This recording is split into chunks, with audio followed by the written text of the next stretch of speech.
Assalamualaikum warahmatullahi wabarakatuh. Semoga semuanya dirahmati Allah Subhanahu wa Ta'ala. Amin ya Robbal Alamin.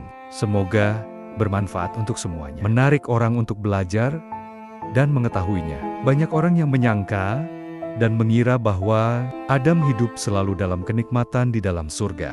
Padahal, bukan hanya nikmat yang diterima oleh Adam, tapi juga ujian dan cobaan. Allah Subhanahu wa Ta'ala telah menciptakan langit dan segala isinya jauh sebelum Allah menciptakan Nabi Adam alaihissalam. Tahukah kamu bahwa Allah menciptakan langit, bumi, dan segala isinya dalam 6 masa, di mana 1 hari atau 1 masa di sisi Allah setara dengan 1000 tahun dalam perhitungan manusia. Planet-planet, bumi, lautan merupakan bukti nyata kekuasaan Allah Subhanahu wa Ta'ala. Begitu juga Allah menciptakan bulan, di mana bulan berfungsi sebagai penerang bumi di malam hari.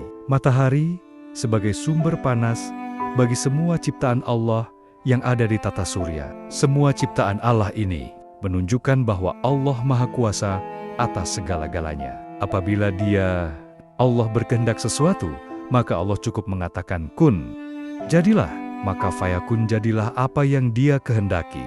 Proses penciptaan Nabi Adam tidak terjadi begitu saja. Tetapi setelah langit dan bumi Allah ciptakan, kemudian Allah menciptakan makhluk yang bernama malaikat.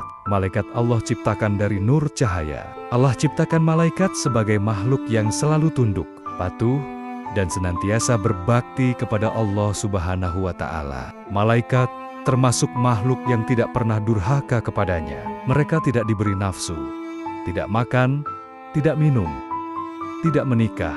Bahkan malaikat tidak pernah melakukan perbuatan dosa sekecil apapun. Malaikat tidak berjenis laki-laki atau perempuan. Malaikat mempunyai alam sendiri, yaitu alam gaib, yang mana alam ini tidak mampu dijangkau oleh manusia. Sedangkan jin, setan, dan iblis diciptakan dari api. Mereka punya jenis laki-laki dan perempuan. Di antara jin, ada yang patuh dan taat, tetapi ada juga yang ingkar atas perintah Allah Subhanahu wa Ta'ala. Jin yang ingkar dan selalu membangkang perintah Allah disebut iblis dan setan. Iblis dan keturunannya adalah makhluk yang sangat durhaka kepada Allah dan jahat kepada manusia.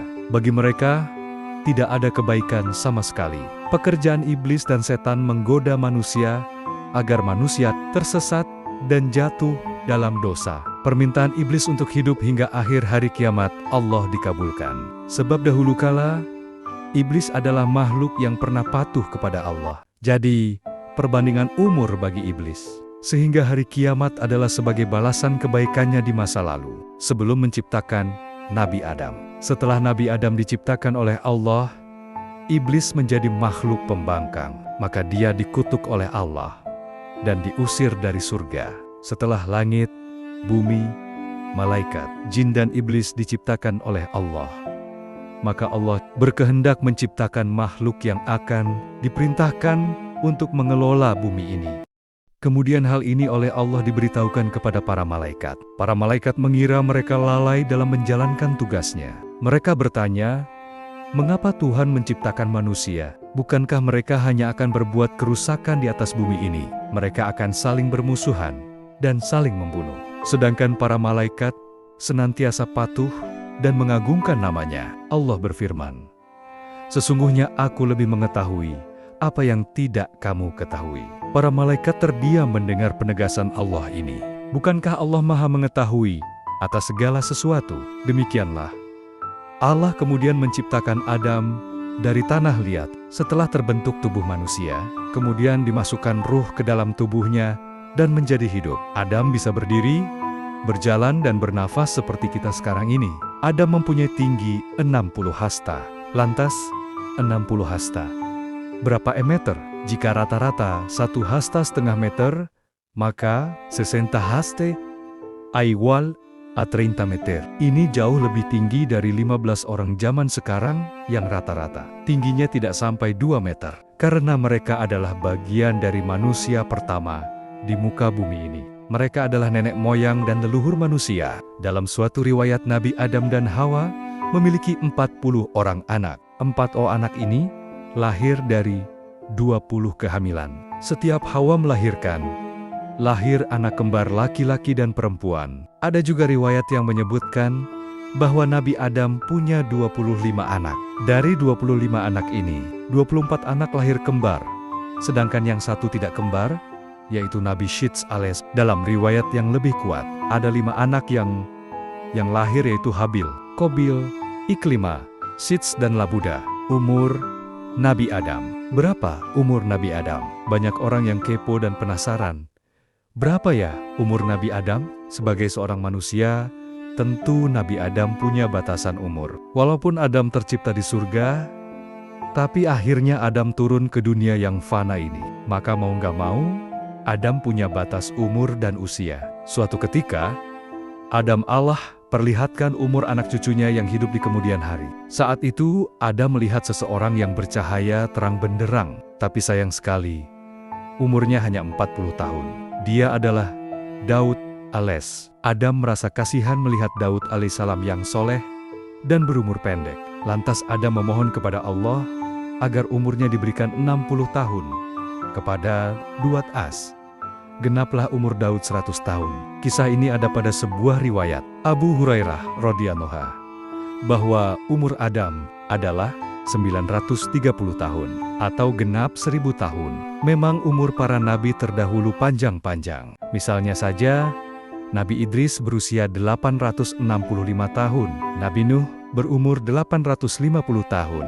Sedangkan para nabi yang turun akhir-akhir berusia singkat dan pendek. Misalnya saja, Nabi Sulaiman alaihissalam berumur 52 tahun, Nabi Isa alaihissalam berumur 33 tahun. Sedangkan Nabi Muhammad SAW berusia 63 tahun, apalagi umur umat Nabi Muhammad pendek sekali. Ini sesuai dengan sabda Nabi, umur umat Nabi Muhammad. Begitulah umur manusia. Tidak ada yang tahu selain Allah.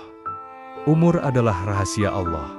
Bukan hanya itu, umur juga ujian dan kesempatan bagi orang-orang yang beriman. Nabi Adam hidup dalam masa yang lama, hampir 1000 tahun.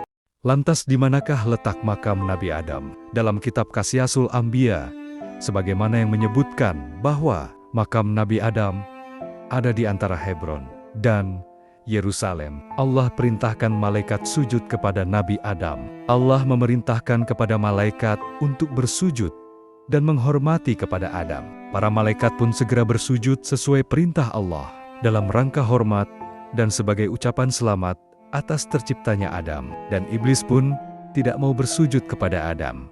Dia membangkang perintah Allah. Allah Subhanahu wa Ta'ala bertanya, "Apakah yang membuat engkau tidak mau bersujud kepada Adam? Saya lebih baik dari Adam. Engkau ciptakan saya dari api, sedangkan Adam diciptakan dari segumpal tanah," kata iblis, seraya menyombongkan diri.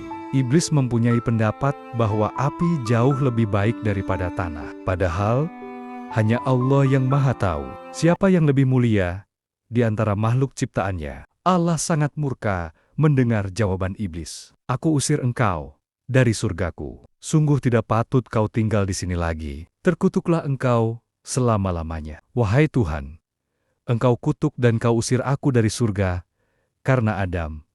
Saya rela, tapi kabulkanlah permohonan saya. Hidupkan saya lebih lama hingga hari kiamat nanti." Allah mengabulkan permohonan iblis. Mereka akan dibiarkan hidup hingga hari kiamat kelak. Iblis bersumpah, "Ya Allah, karena engkau telah menghukum saya sebagai yang tersesat, maka saya akan menghalang-halangi Adam dan keturunannya dari jalanmu yang lurus. Aku akan mendatangi mereka dari muka, belakang, dan dari kanan kiri mereka." Itulah sumpah iblis. Dia bertekad akan selalu menyesatkan Adam dan anak keturunannya. Iblis ingin agar mereka jauh dari perintah Allah.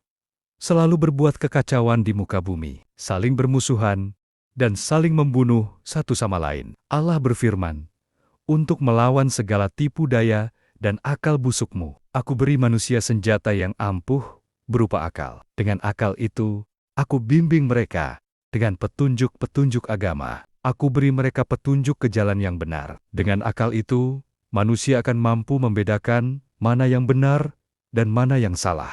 Siapa yang tidak menggunakan akalnya, tentu dapat kau sesatkan. Mereka yang tersesat itu akan mempertanggungjawabkan perbuatannya di hadapanku di hari kiamat nanti. Iblis semakin benci kepada Nabi Adam. Setelah mendengar firman Allah tersebut, kemudian dia mendekati Adam, melihat seluruh tubuh Adam, dan ingin mencari titik kelemahan Adam. Akhirnya, dia dapat menemukan titik kelemahan Adam itu, yaitu nafsu. Nafsu cenderung melakukan perbuatan yang buruk. Manusia cenderung menuruti hawa nafsunya. Maka, bagi manusia yang suka mengikuti hawa nafsunya, sangat mudah bagi iblis untuk menjerumuskannya. Allah mengajarkan kepada Adam nama-nama benda yang dilihatnya. Dengan demikian, Adam mengetahui nama-nama benda yang ada di muka bumi. Ini adalah pengetahuan pokok yang nanti diperlukan untuk mengatur dan memelihara bumi. Allah ingin membuktikan kepada para malaikat kemampuan manusia untuk mengatur dan memelihara bumi. Setelah makan buah itu, aurat mereka terbuka. Mereka berlarian ke sana kemari, menutup auratnya dengan dedaunan surga. Mereka sangat malu dan merasa ketakutan atas perbuatan mereka. Akhirnya Adam dan Hawa sadar bahwa mereka tidak mungkin dapat menyembunyikan diri di hadapan Allah yang Maha Tahu. Mereka tertunduk malu, menyesali perbuatan mereka seraya berdoa kepada Allah, "Ya Tuhan kami telah menganiaya diri kami sendiri dan kami telah melanggar perintah-Mu karena terkena bujukan iblis. Jika Engkau tidak mengampuni kami dan memberi rahmat kepada kami, niscaya pastilah kami termasuk golongan orang-orang yang merugi." Kisah Adam dalam Al-Quran. Adam dan Hawa pun turun ke bumi. Doa taubat Adam dan Hawa diterima oleh Allah. Keduanya diampuni oleh Allah, karena sesungguhnya Allah Tuhan yang Maha Pengasih lagi Maha Pengampun. Tetapi atas kesalahan ini, mereka harus keluar dari dalam surga yang penuh dengan kenikmatan. Ini sudah sesuai kehendak Allah yang menciptakan manusia sebagai khalifah di bumi, sebagai penghuni dan mengatur bumi. Maka Allah berfirman, "Demi kemuliaanku, kamu berdua harus meninggalkan surga ini. Kalian akan turun ke bumi yang telah lama terbentang. Di sana, segala kebutuhan hidup tersedia. Tetapi kalian harus bersusah payah, harus bekerja keras untuk mendapatkannya." Bukan hanya Adam dan Hawa yang diusir dari surga, iblis pun Allah diusir dari surga. Jadi di muka bumi, Adam dan Hawa hidup bersama iblis. Allah Subhanahu wa Ta'ala berfirman, "Turunlah kalian ke bumi. Di bumi kamu hidup. Di bumi kamu akan mati. Dari bumi itu pula kamu akan dibangkitkan. Di atas bumi kelak kamu akan, dan anak cucumu selalu mendapat godaan dan tipu daya iblis, agar anak cucumu celaka dan hidup sengsara. Di sana anak cucumu akan menghadapi perjuangan berat dari jenis laki-laki akan bersusah payah mencari nafkah untuk keluarga. Dari jenis perempuan akan mengalami kesakitan di saat melahirkan anak. Namun, kamu jangan khawatir. Kamu dan anak cucumu akan aku beri petunjuk-petunjuk, yaitu ajaran-ajaran agama. Barang siapa yang mengikuti petunjukku, maka dia akan selamat dari godaan iblis." Nabi Adam dan Hawa berpisah. Demikianlah, Adam dan Hawa harus turun dari surga. Allah turunkan mereka berdua ke muka bumi, berada di tempat yang terpisah. Konon, Adam turun di tanah India, sedangkan Hawa turun di tanah Arab. Nabi Adam alaihissalam menangis bertaubat selama 40 tahun. Tangisannya mengaliri sungai-sungai Nabi Adam alaihissalam berdoa, "Ya Allah, ampunilah dosa-dosaku yang telah mendolimi diriku sendiri." Ya Allah, mereka harus menghadapi tantangan berat untuk mempertahankan hidup. Wajah bumi yang belum pernah tersentuh tangan manusia, jadi keadaannya sangat menyeramkan. Gunung-gunung menjulang tinggi, jurang-jurang terjal menganga lebar, pohon-pohon raksasa tumbuh berserakan. Binatang-binatang buas, baik yang besar maupun yang kecil, berkeliaran di mana-mana. Adam dan Hawa menggunakan kulit binatang sebagai pakaiannya, serta melindungi tubuh mereka dari hawa dingin dan sengatan serangga. Keduanya saling mencari dan berkelana dari satu tempat ke tempat lainnya. Perjalanan yang ditempuh sangat sukar dan penuh bahaya. Derita dan sengsara benar-benar mereka rasakan. Akhirnya mereka bertemu kembali di padang Arafah setelah saling mencari selama 40 tahun. Saat bertemu, Adam sangat terharu melihat keadaan istrinya yang sangat kepayahan. Sengsara menapaki jalan yang sulit dan kejam. Mereka berpelukan, menangis penuh haru. Kini mereka mulai menapaki hidup baru sebagai cikal bakal kehidupan manusia. Adam dan Hawa tinggal di sebuah gua yang besar dan lebar. Gua besar itu terletak di dataran tinggi, sehingga tak gampang diserang binatang buas. Tantangan alam yang keras telah menggerakkan akal pikiran Adam agar dapat mempertahankan hidup dengan keadaan yang lebih baik dengan bekal yang telah Allah berikan. Adam mulai mengelola alam yang ada di sekitarnya. Dia menjinakkan binatang untuk diternakan. Dia mengolah lahan pertanian dan perkebunan yang menghasilkan buah-buah.